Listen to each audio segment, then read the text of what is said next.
Hello guys, welcome back to Watch Addiction Watch Reviews. Today we're taking a look at the new RZE Fortitude watch. This is a pilot style watch. It's an automatic watch. It's a new release from RZE. I have featured some of their watches in the past, but this is their newest release in the Nimbus gray dial. It's a really cool gray dial watch with a nice, interesting dial. Price point's around $499 US. I think, it's a titanium watch. We'll get more into the specs. First, let's see what's on my wrist today, then we'll dig into this watch. On my wrist today is the G-Shock Cassie Oak. This is the clear version. I don't know if you guys seen this. I picked this up about 5 months ago when it was released, which is pretty cool. It's a very cool watch. It's clear. It hasn't changed colors yet, which is always good to see. And yeah, I think it's a really cool iteration of the G-Shock Cassie Oak. Now jumping into some basic specifications on this watch. It's housed in a 41mm diameter case. The bracelet and the case back is solid titanium, which also features a ultra hex coating, which makes it harder, up to 1200 H Vickers hardness. So basically, you're not going to be able to really show scratches on this watch. If you're a desk diver like me, you're not really going to show any marks on the watch when you slam it against the desk or the keyboard, which is always a good thing. Or if you're using it, in any kind of activity, you're not really going to show much marks. It's much harder than a solid 316L stainless steel case. This is titanium with ultra hex coating on the case and the bracelet, of course. Now, the only part of the watch that does not have the ultra hex coating, the only part of the watch that does not have titanium in full is the clasp. The clasp is solid 316L stainless steel with a titanium coating. Just to keep that in mind. So not really a big deal. It also does feature the Ultra Hex hard coating on the clasp as well. Anyway, in terms of case thickness, we're looking at 12.5mm with drilled lug holes. Very easy to swap out the bracelet if you want to throw it on a rubber or a leather band. 12.5 is a nice case thickness. 47 lug to lug distance here with a pair of 20mm lugs. The bracelet is 20, tapers down to 18 towards the end. But yeah, it's a very light watch. This one coming in at about 110 to 120 grams on the supplied bracelet. So it's not a really heavy watch. It's made of titanium. Titanium is lighter than stainless steel. Yeah. Now getting into the dial, we have this Nimbus gray dial, which is really interesting. It's a sandwich dial with Swiss BGW9 Lume, which glows blue. Most of you guys are pretty familiar with it. On the hands as well. Interesting set of hands. So coming in a little closer on the dial, we have that kind of cross a bullseye going on here, like a pilot fighter style watch. We have that gray textured dial, as you can see, with markers below. This is a sandwich dial. On the chapter ring, you have 0 through 60. The hands are white with black towards the centers, which is pretty cool. You have this nice kind of pointer arrow for the hours hand, which is very legible. You have a long sweeping seconds hand as well, which reaches all the way out to the fine minute seconds markings and minute markings, of course. You have a 24-hour subdial as well, which is nice to see. The dial is pretty simple with their logo. You can see the R's printed right there, automatic 100 meters.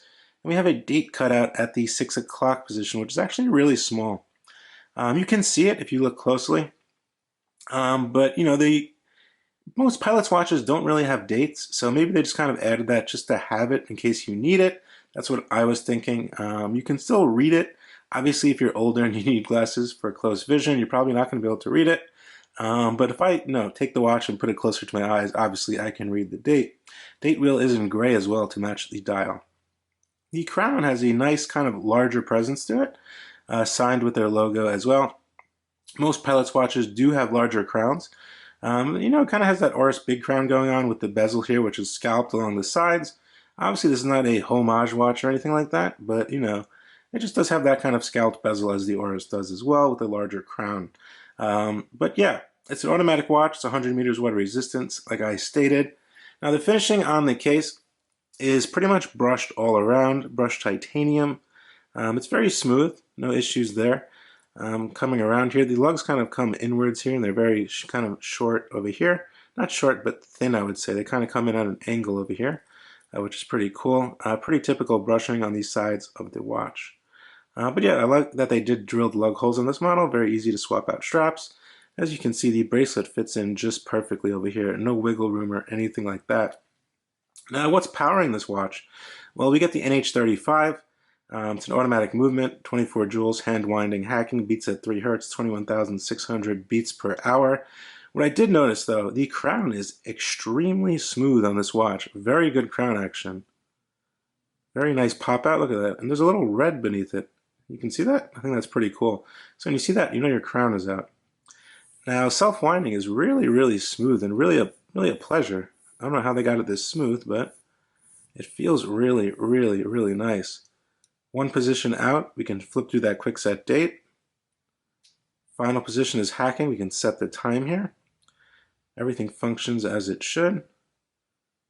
Push that back in, screw the crown back down. No issues there. Now the bracelet, it is using screws and it is articulating as well, if you didn't notice that. Very nice bracelet, very comfortable. The finishing on the bracelet I would say is just as good as the finishing on the case, if not a little bit better. Very smooth. Full titanium here, very interesting design as well. The clasp, you have a pretty standard clasp here with 1, 2, 3, 4, 5, 6 micro adjustments. So you're definitely going to get a perfect fit on this watch. We get a signed clasp here with the R logo. Pull this up, 2 buttons, opens to a milled clasp. As you can see, we do get solid end links on the back as well.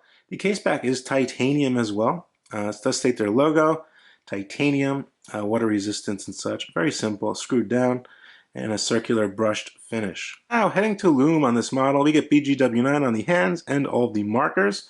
The Lume is very good. I was not expecting bad Lume. RZE usually always has very good Lume. And let's take a look at the Lume.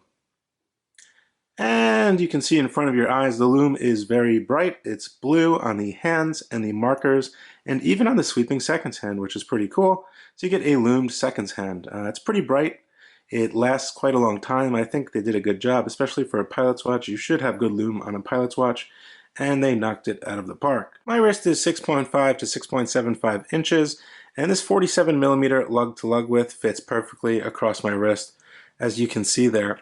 Yeah, definitely very legible watch, very legible. You can see there is a sapphire crystal with clear anti-reflective coating. Very legible, no issues there. You can see that's the light hitting it right now.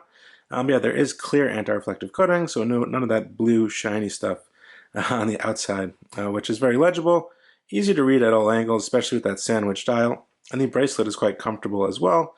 It's very lightweight, including the case, so about 100 grams size to your wrist. It's not going to be too bulky. So furthermore, guys, what do I actually think of this watch? I think it's a really cool kind of modern iteration of a pilot's watch. It's not your standard A or B Flieger. It's something very different. It is made of full titanium as well, which is really nice, very lightweight. I do appreciate that. Obviously, titanium is going to cost a little more money than stainless steel. It's harder to cut. It's more expensive to produce a watch in titanium than 316L stainless steel. So the price is going to be a little higher. If you're willing to accept that, I think it's a decent buy, and I would definitely grab one. This is the Nimbus Gray version. I believe this version was not shown on YouTube yet. I believe I'm the first one to actually do a review of this watch in the Nimbus Gray dial.